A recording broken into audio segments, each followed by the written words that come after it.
Welcome to Study Room for Computer Science. In my today's video lecture, I would like to discuss analysis of bubble sort algorithm. Okay, so before moving into the analysis of bubble sort algorithm, I will simply demonstrate the working of bubble sort by taking an example. Then after that, I will move on to the analysis. In analysis part, I will simply discuss what is the worst case, average case, and best case complexity of bubble sort. Okay, there is no need to study the bubble sort algorithm like for I equal to 0 and all in detail, because this demonstration is enough for answering questions that is asked in UGC NET and GATE examinations. So for demonstrating it, I can simply take an example, sum 6, 7, 2, 1, 3. And I am assuming that this bubble sort algorithm sorts the array in an ascending order. Okay, so this bubble sort algorithm start with the first element and it will compare with the nearest element. If you want to sort this an array in an ascending order, always the smallest element should appear in first. Okay, so if first and I will compare simply first and second element 6 and 7. If first element is smaller than the second element, there is no need to swap these two elements. Otherwise, we need to swap these two elements. So I will simply write 6, 7, 2, 1, 3. Okay, then I need to first of all I compare these two numbers. Then I need to compare these two numbers 7 and 2. Okay, I will simply compare 7 and 2. In that you can say see that 7 is greater than 2. So I need to swap these two elements. Okay, so I will get 6, 2, 7, 1 and 3. Okay, now we are here. I need to compare these two elements 7 and 1. Okay, when I am comparing the elements 7 and 1, you can see that 7 is greater than 1. Again you need to swap these two elements 7 and 1. So I will get 6, 2, 1, 7, 3. Okay, so again I need to compare 7 and 3. When you are comparing 7 and 3, you can see that 3 is lesser than 7. So again you need to swap these two elements 7 and 3. Then you will get 6, 2, 1, 7, 3 and 7. Okay, so all elements is over. So this is known as pass 1 of bubble sort algorithm. Okay, after the first pass, if you are sorting an array in an ascending order, after first pass the biggest element will be in this last position. Now you can see that by analyzing an array or by looking in an array, you can see that 7 is the biggest element and that biggest element will be in exact position, which means that this is in a sorted position. So there is no need to consider this element for next sorting. So we need to the next pass we need to sort 6, 2, 1 and 3. For next pass there is no need to consider the element 7. So if we have an n element in first pass, in the second pass we have n minus 1 element. So we need to sort these elements in the second pass. I can simply take these two elements. So I can copy these elements 6, 2, 1, 3 and 7. This 7 is in sorted position. I can erase all those things. Okay, now this is the output after pass 1. Okay, so I am mentioning this as pass 1 and this output after pass 1 because in normally the GATE examination and the NET examination, the question will be asked from this demonstration itself. You will simply give an array and they will ask what will be the resultant array after third pass of bubble sort or fourth pass of bubble sort. So you need to demonstrate in this way, and the answer will be if the question is something like that, what will be the resultant array after third pass. You need to perform pass 1, pass 2 and pass 3. What will be the array you got in the pass 3, that will be the result. Okay, so let us perform the pass 2. In order to perform the pass 2, then again I will start from first element. Then I will compare 6 and 2. When I am comparing this 6 and 2, 2 is the smallest element. So I need to swap these two elements 6 and 2. So I will get 2, 6, 1, 3, 7. Okay. So again I will compare this 6 and 1. Again I will compare this 6 and 1. You can see that 1 is the smallest element. So you need to swap these two elements 6 and 1. So you will get 2, 1, 6, 3, 7. Okay. Again you need to compare these two elements 6 and 3. So when you are comparing 6 and 3, you can see that 3 is the smallest element. So you need to swap these two elements. Okay, so you will get 2, 1, 3, 6 and 7. Okay, so array is over this because this is already sorted. This is already sorted. Then when you are sorting this array in second pass, you can see that the biggest element in this part, that is nothing but 6. The 6 will get 6 will come into its exact position, or the 6 will come into last position. Now both 6 and 7 is in sorted position. We need to sort these two elements 2, 1 and 3. So I can copy the array 2, 1, 3, 6, 7. These two elements are sorted. Okay, I can simply erase these two elements. So this is the result after pass 2. This is the result after pass 2. Okay. Then in order to perform pass 3, I can start from the first element 2. I will simply compare 2 and 1. So you can see that when you are comparing this 2 and 1, 1 is the smallest element, and you can swap these two elements 1, 2, 3, 6 and 7. Okay. So when you are comparing the next iteration, you can compare 2 and 3. So when you are comparing this 2 and 3, it is you can see that 2 is less than 3. So there is no need to swap these two elements. So this 3 is in its exact position. Okay. So then this is the output after pass 3. Okay. So then we need to sort these two elements. I can simply take 1, 2. This is the array after pass 3. I can sort these two elements. You can start from here. You can compare this 1 and 2. So which means that 1, 2, 3, 6, 7, because 1 is less than 2, so there is no need to solve. So after pass 4, this is the output after pass 3. Then when we are performing pass 4, you will get 1, 2, 3, 6, 7. So by looking at this array, you can see that we have 1, 2, 3, 4, 5 elements. We have 5 elements. So in order to sort 5 elements by using bubble sort, we needed to perform 4 passes, which means that in order to sort n elements by using bubble sort, you needed to perform n minus 1 passes. Okay. Analysis of bubble sort. Analysis of bubble sort. Okay. I can take the same example for analyzing an algorithm 6, 7, 2, 1, 3. But I am not going to demonstrate the algorithm again, but by taking this example again, I can analyze the algorithm. Okay, we have already discussed we needed to focus on these two things: comparison and swapping.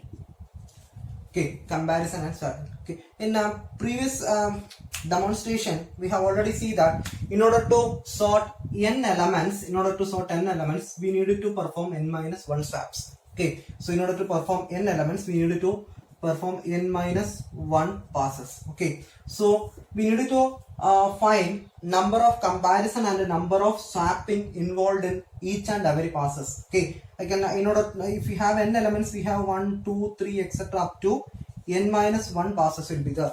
So we needed to take how many number of comparison is there in each pass and how many number of swapping is there in each pass. Okay, so in first pass, you can see that in first pass, first of all we will compare these two elements.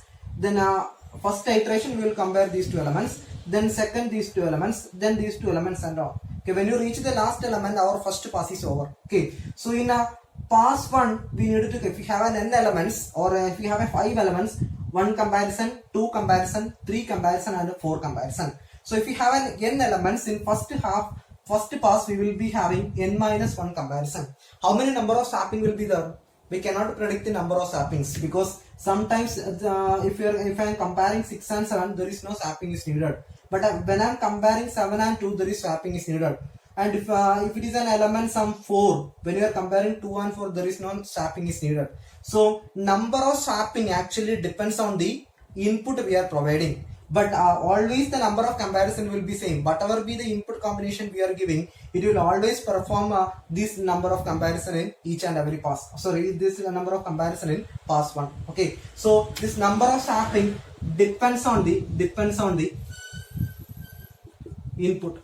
But we can predict the maximum number of comparison. There is a possibility of comparison. If I am giving some 6, 7, 4, 3, 2, 1. Okay, this is actually in a descending order. Okay, if you want to sort an array in an ascending order, we need to compare all those elements, and in each comparison we need to perform swapping because all the elements are in a descending order. Okay, so the number of swapping actually depends on the input, and if it is in a descending order, the number for each comparison, we need to perform swap. So the minimum number of swapping is 0 and maximum number of swapping is n-1 in every pass. Okay, so in second pass we have n-2 elements to sort because n-1 elements to sort. In the first pass we have n elements to sort. After the first pass, the biggest element will be in exact position or sorted position. Okay, in the second pass we have n-1 elements to sort. If we have an n-1 elements, we need to perform n-2 comparison, n-1 minus 1, n-2 number of comparison, n-2 number of comparison. Again the swapping will depend on the input. But the maximum swapping, what is the maximum swapping in the second pass? The maximum swapping will be the number of comparison n/2, and the minimum swapping will be n-2, and minimum will be 0. Here the maximum will be n-1, the minimum will be 0. Okay, it will depend on the input. Then in third pass we have n-2 elements. In third pass we have n-2 elements, so we have n-3 passes. So until we have n-1th pass,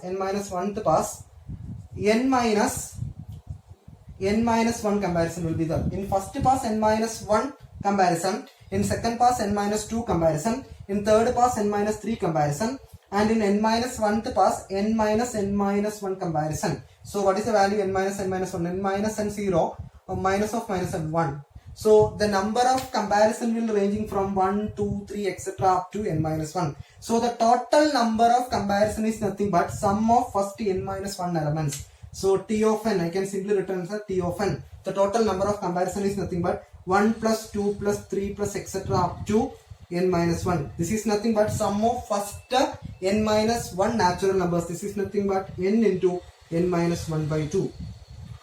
So the number of comparison, involved in bubble sort is nothing but n into n-1 by 2. So this I can asymptotically return it as this is nothing but n square minus n by 2.